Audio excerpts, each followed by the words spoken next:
I'll be speaking to Nidal Betare, who is the managing director of the organization People Demand Change. He's Palestinian, raised in Yarmouk camp in Syria, and he worked for a time in Lebanon. He's written some outstanding articles about Syria and the Palestinians living there. We'll be speaking about his reaction to an article and podcast about an assassination, a Lebanese man named Lokman Slim. He's currently in Washington, D.C. Good morning, Nidal. Good morning. Thank you, Stanley, for giving me this opportunity. Rania Khalek wrote an article called Lokman Slim's War, the Life and Mysterious Death of a Western Collaborator in Lebanon. You had an angry reaction to that article on Twitter. Could we talk about it? Well, yeah, actually, it's sad, like to see this smearing campaign, which for me sounds and looks like a systematic campaign against Lebanese activists in general, not only like late Lokman Slim. Because there has been some protests, and I would love to call it revolution in Lebanon in the last year and a half, or maybe 2 years. That it's really a revolution against and on a rebel on the sectarian political class in Lebanon, all of them, all sects, from Hezbollah to Kataib, to Quwat, to Aoun people, to Durzi people, to it was like a popular revolution, and still actually against this corrupt political class in Lebanon that has been ruling Lebanon since 1945, basically never changed. The father dies and the son inherits. So you see this article as part of a kind of a counter-revolutionary support for the system as it is. It is big time. It's like counter-revolutionary. It is in support to the so-called resistance axis, because basically the argument that Rania is building or built in that article and later in the podcast, that if you are not pro-Hezbollah, it means that you are a collaborator. This is as clear as this. This is the outline of it. Although she did not say that she is justifying, this is what she said literally: I am not justifying the murder or the killing of Lokman Slim, but he is a collaborator. So as if she's saying, how dare you accuse Hezbollah and killing him? But if they did, here is why. Yeah, let me ask you, go ahead. Why do we care about what this person wrote? Who is Rania Khalek? Well, actually, I don't have a lot of information about her background. Like from her name, I can tell that she has some Arab origins, maybe from Lebanon, from the Middle East somewhere. But what I know about her is that she is a journalist who is an Assad supporter. And she visited Syria and visited Bashar al-Assad in person. And I think she was the one, this information needs to be verified, but I think she was the one who led a delegate from Congress with and took Tulsi Gabbard to visit Syria. And then there was this huge noise inside the Democratic Party here that Tulsi Gabbard visited Syria without telling the leadership of the party here. And she is part of a group of journalists who keep going back and forth until today between the United States and Syria. And their whole mission is to promote for the conspiracy theory against Bashar al-Assad, Hezbollah, and Iran in the region. She's Basically, part of the Gray Zone group. Is that right? she published with a gray zone. I avoid usually like naming and using names, but like she goes there, I think, with Max Blumenthal. yeah, and she is like very close to electronic intifada. Um, so she uses like platforms that is very sensitive in a way or another. If I would say, like electronic intifada, is like it speaks for Palestine and Palestinians, and she uses it as a platform to justify her argument by putting the name of Palestine in every single thing she says. And this is what you see in her podcast. This is what you see in her article, that this all is conspiracy against Syria, and this is what she said actually. This is a conspiracy against Syria and the resistance axis, because Syria hosts the Palestinian resistance factions, and the West wants to get rid of this regime and like to get rid of this whole axis. So Let's talk about a specific charge she made. She writes, she's talking about Lokman Slim, he collaborated with Western governments to construct a network of informants that collected information on Lebanese Shias in hopes of adding them to the sanctions list. He was a belligerent elitist who sneered at the lower classes of his sect, even advocating for Israel to massacre them. Yeah, I mean, I wonder if she speaks Arabic, honestly, because I know what she's referring to. Like he was, I think, in the UAE, and he said basically that if that the Shia in Lebanon will not wake up unless they face a quote unquote, what he used the word, this term, Nakba.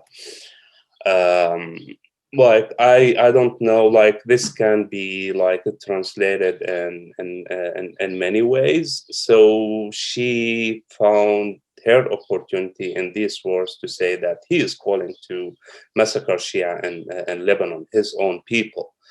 For me, this sounds like really ridiculous. But this is not, I think the important thing, Stanley, is the background that Rania and this group of journalists are building their arguments on, the basis of these arguments. So saying that Lokman Slim is a collaborator and he was building a network of informants, basically, and then she calls him. She says that he was playing the spy game, and this is the price of playing a spy game in Lebanon. So this is what she said. So basically, like this is a Russian theory, I would say, like because like for Russia and like especially like for Putin himself, like because he said this many times that the West, they replaced their traditional ways of spying on countries by modern ways, with modern ways, and these modern ways are called a civil society. Mhm. So this is what Putin himself believes in, and this theory, like in country like Syria, is like fits perfectly with the mentality of this brutal regime. So that And any popular efforts must be something as long underhanded by the as U.S. you are a civil society organization who's getting fund from West, you are a collaborator and against Israel. This is what she's saying. But if you are a civil society that is getting, I'm just saying now civil society, I'm not going deeper than even. Like if you are a civil society organization in southern Lebanon, in South Lebanon, or in Hezbollah's neighborhoods in Beirut, and you are getting fund from Hezbollah or from Iran or from the Syrian government, you are not a collaborator. You are a supporter, like for the resistance. You are a good man, because this like classification or categorizing people between like collaborators and not collaborators based on the fund and the civil society activities, on their opinion, their freedom of expression. This is categorizing people between good and bad. You are good as long as you are talking good things about Hezbollah, Syria, and Iran, but you are not only bad, you are a collaborator and a spy to the whole West and Israel. Um, if you are calling for like things that do not fit Let their me policies or ask their. you, you were in Lebanon for how long, and what kind of work did you do there? I worked there like for a year and a half, and I was basically with the civil society in Lebanon. I met Lokman Slim there like once, like for like a quick cup of coffee. He was with friends in Al Hamra in Beirut. I think, as far as I remember. So I know I don't know him like in person that much, but I know like a lot of people in Lebanon who are being accused that they are also collaborators to the West in a way or another. It's just because they are part of the civil society movement in Lebanon. They are a pro-revolution in Lebanon, and before the revolution in Lebanon, they are supporter of the revolution in Syria. And after the revolution, they became like supporters of supporting the refugees and who fled Syria to Lebanon. All Now, these with people. Lokman Slim in particular, With Lokman Slim, he helped out in Syria. He was interested in prisoners and other things. he did an amazing job. It's like he did something no one ever thought to do before. Um, what he was working on basically is to meet former prisoners from Syria and ask them about the most common expressions and words that they were using while they were in the prison. So, in other words, he was establishing a dictionary about the expressions and words that been used in the prisons in Syria by prisoners themselves. I don't know if he finished this though, but this is something he worked very, very, very, very hard on it. Um, and being like a Shiite and criticizing Assad, Hezbollah, Iran is something like I don't think that they will forgive him for this. Now, when he was killed, they had the funeral, and the U.S. ambassador and ambassadors to several other countries came to his funeral. Now, Khalek says, there's the proof that he's a traitor. What do you make of all that? But let's say at the beginning that the way he was killed is like It's not only one bullet in his head, four bullets in his head.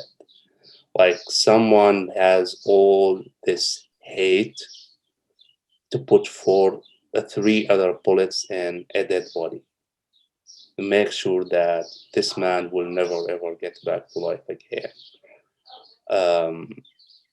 It was a brutal way that the way he was killed. And every time Hezbollah or Hezbollah's people make a funeral for their martyrs, you see ambassadors from Syria, from Iran, from Venezuela, from Cuba, from every single country that supports Hezbollah in these funerals. Hezbollah, when they do their military parade, they invite all these ambassadors and they come willingly and happily.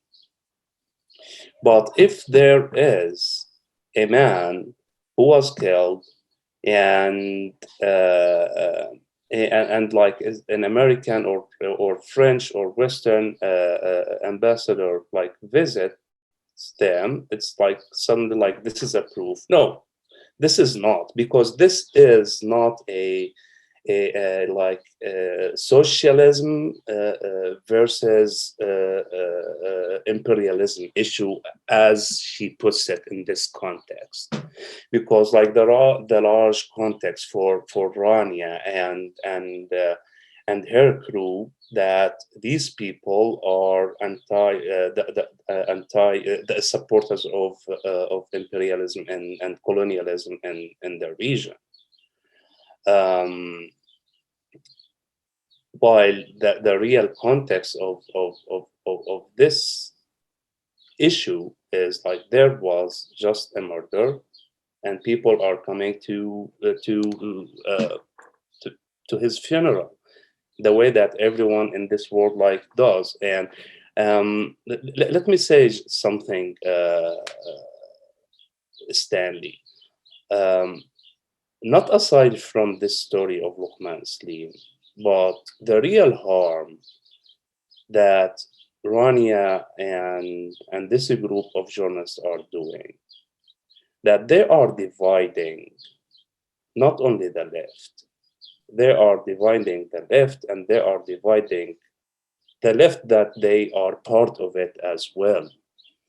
And they are distracting the whole world from the real problems in our region and taking it to another corner that has nothing to do with the problems in the Middle East.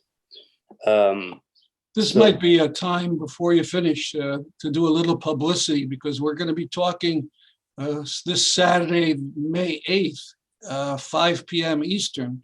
We being the RPM, Revive the Peace Movement, is having a panel to discuss these issues about these people who are supporters of left-wing tyrants, supposedly left, because they throw out a few left phrases, or they collectivize a few things.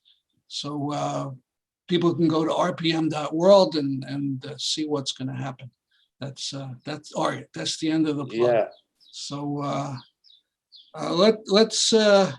Do you know anything about the movies that he made? Because I know a little bit about one. There is that one that you told me about, which is the famous one, Massacre.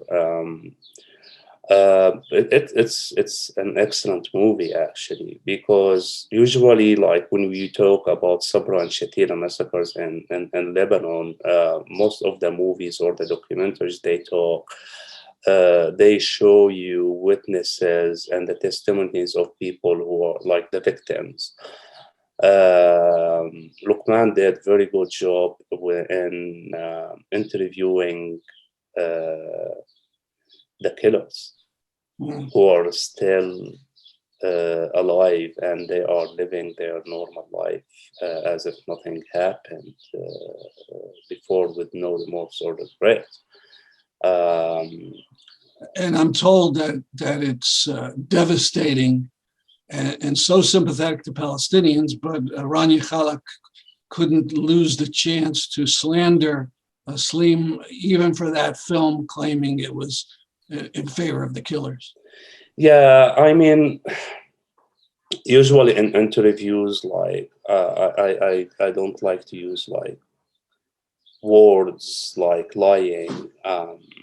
But let me say that she is part of a group who are artists in twisting words, um, and using it for and deploying it for their goals, and putting and taking things out of the context and building a narrative that is different than the reality. Actually, this is their mechanism. This is what they do. This is how they live. This is their living. This is how they earn their living, actually. And I wonder where they get their money from and who pays them. Why don't we leave it there? And appreciate so much this interview, and we will be speaking again sometime. Thank you, Stanley. Thank you.